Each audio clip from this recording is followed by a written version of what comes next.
ఈ హోరేబు అనే దేవుని పర్వతం దగ్గరికి మనం వెళ్ళాలంటే మనలో ఉండవలసిన మొట్టమొదటి లక్షణం ఏంటో తెలుసా?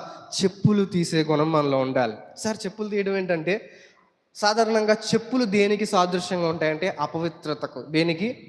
అపవిత్రతకు సాదృశ్యంగా ఉంటాయి. దేవుడు అక్కడ మోషేను చెప్పులు మాత్రమే విడవమన్నాడు. కానీ ఇక్కడ నేటి సంఘంగా జీవిస్తున్న మనలో, నేటి వధువు సంఘంగా జీవిస్తున్న మనలో, ప్రియుడిని చేరుకోవాలనుకుంటున్న సంఘంగా మనలో ఉండవలసిన మొట్టమొదటి లక్షణం ఏంటో తెలుసా? ఆ ప్రియుడైన హోరేబు పర్వతాన్ని చేరుకోవాల్సిన మనలో ఉండవలసిన మొట్టమొదటి లక్షణం ఏంటో తెలుసా? అపవిత్రతను విడిచిపెట్టే వారిగా ఉండాలట. హల్లెలూయా, హల్లెలూయా. మనలో ఉండవలసిన మొట్టమొదటి లక్షణం ఏంటి?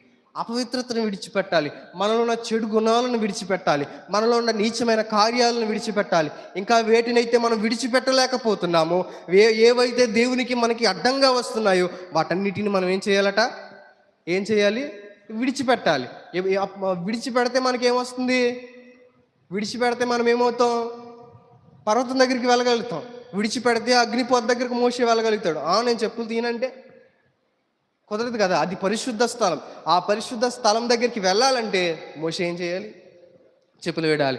ఆ పరలోకానికి వెళ్ళి ఆ పరమ తండ్రిని మనం చేరుకొని ఆ పరమ ప్రియుని దగ్గరికి మనం వెళ్ళాలంటే మనము కూడా మనలో ఉన్న అపవిత్రతను మనం విడిచిపెట్టే వారిగా ఉండాలి.